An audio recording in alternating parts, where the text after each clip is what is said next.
সামনে অস্ট্রেলিয়ার বিপক্ষে কঠিন সিরিজ, তার আগে সব চাপ ভুলে ঈদের ফুরফুরে মেজাজে মেতেছেন দেশের ক্রিকেটাররা।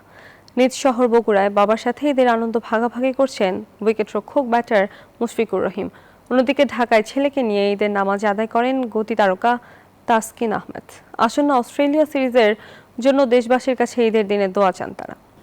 দেশবাসীকে পবিত্র ঈদুল আজহার শুভেচ্ছা জানিয়েছেন জাতীয় দলের তারকা ক্রিকেটার মুশফিকুর রহিম। নিজ জেলা বগুড়ার মাটিডালি ঈদগাহ ময়দানে ঈদের নামাজ আদায় করেন তিনি।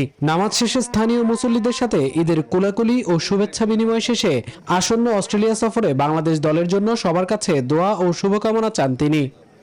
আবার অত্র এলাকাবাসী এবং দেশবাসী সবাইকে ঈদুল আজহার আন্তরিক শুভেচ্ছা অভিনন্দন জানাচ্ছি। সুস্থভাবে এবং সাবধানতা অবলম্বন করে ঈদ করবেন এবং পাড়া প্রতিবেশী যারা গরিব অসহায় মানুষ আছে সবাইকে নিয়ে কোরবানি ঈদ আনন্দ ভাগাভাগি করে নেবেন।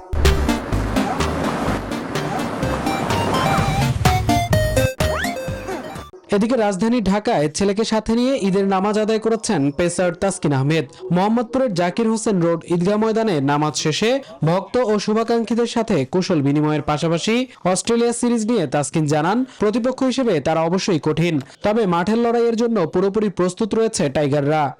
আল্লাহ সবার কোরবানি কবুল করুক।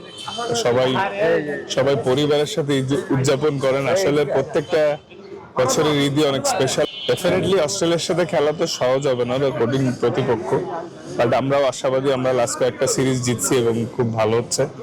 তো এই ধারাবাহিকতাটা থাকলে সামনে অনেক উন্নতি হবে। নামাজ শেষে ঈদগাহের সামনে দাঁড়িয়ে ছবি তোলেন মেহেদী হাসান মিরাজ ও তার কাছের মানুষরা। ফেসবুকে তিনি লিখেছেন, মহান রাব্বুল আলামিন আমাদের সকলের গুনাহ মাফ করে দিন, আমাদের কুরবানি কবুল করে নিন।